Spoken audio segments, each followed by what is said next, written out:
அமெரிக்காவில் இசை நிகழ்ச்சி ஒன்றில் தற்செயலாக எடுக்கப்பட்ட வீடியோ ஒரு பெரும் நிறுவனத்தின் தலைமை செயலதிகாரியின் வாழ்க்கையையே மோசமாக புரட்டி போட்டுள்ளது. 250 கோடி ரூபாயை இழக்கும் நிலைக்கும் அவர் தள்ளப்பட்டுள்ளார்.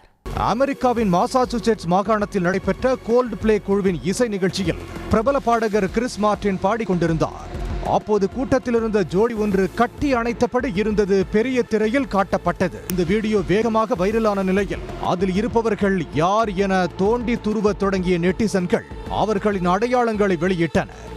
ஆஸ்ட்ரோனாமர் என்ற மிகப்பெரிய தொழில்நுட்ப நிறுவனத்தின் CEO ஆண்டி பைரன் தனது நிறுவனத்தில் பணியாற்றும் HR கிறிஸ்டி கபோட்டை கட்டி அணைத்துக் கொண்டிருந்தது தெரிய வந்தது. ஆண்டி பைரன் திருமணத்தை மீறிய உறவில் இருந்தார் என்ற தகவலும் வைரலாக பரவியது.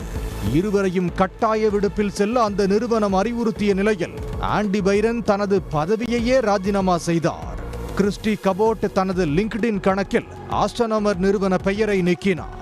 இந்த விவகாரம் இருவரது குடும்பத்திலும் புயலை கிளப்பிய தருணத்தில் இதற்கு காரணமே பாடகர் கிறிஸ் மார்டின் தான் என கூறி பலரும் மற்றொரு வீடியோ ஒன்றை பகிர்ந்து வருகின்றனர்.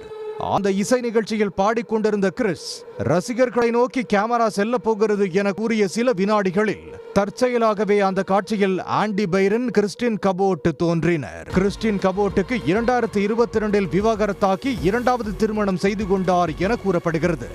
பிரைவேட்டர் ரம் என்ற பழமையான மதுபான நிறுவனத்தின் உரிமையாளரும் பெரும் பணக்காரருமான ஆண்ட்ரூ கபோட்டே கிறிஸ்டின் கபோட்டின் கணவர் என்பதும் இணையத்தில் பேசுபொருளாகியுள்ளது.